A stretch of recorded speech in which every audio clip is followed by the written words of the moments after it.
Maglalagay ako ng cooking oil. Ipan-fry ko muna itong tuna. Ito ay binabad ko na sa asin at paminta.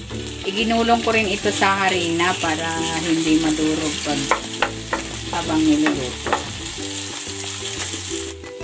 Kung hindi ka pa nakapag-subscribe sa aking channel, please subscribe at i-click mo na rin ang notification bell para lagi kang updated sa aking latest recipe.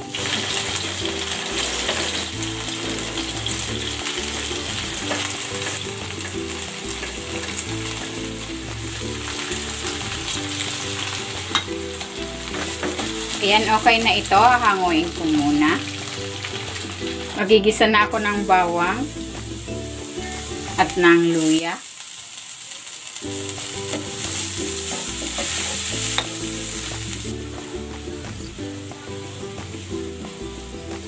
Gigisa ko na rin tong sibuyas.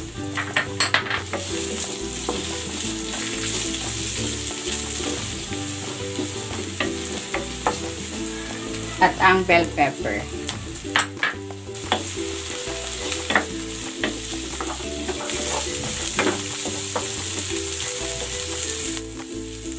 Ilalagay ko na dito itong pusit at ang hipon.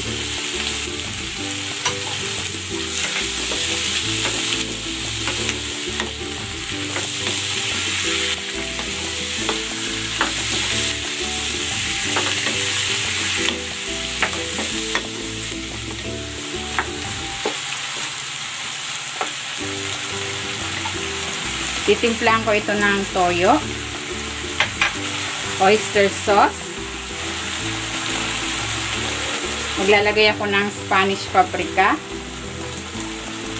at ng curry powder. Yan. Lalagyan ko rin ito ng paminta.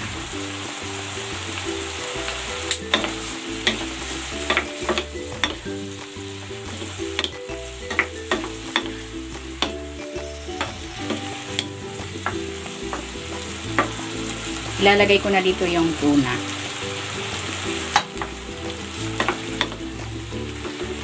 Bango.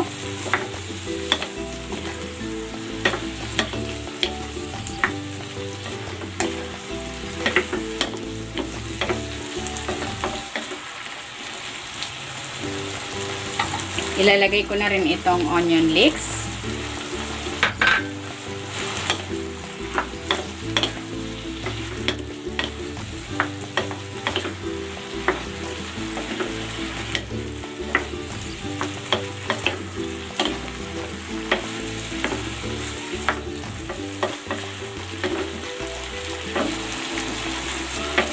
Ayan, luto na itong ating mixed seafood stir fry. Hanguin na natin.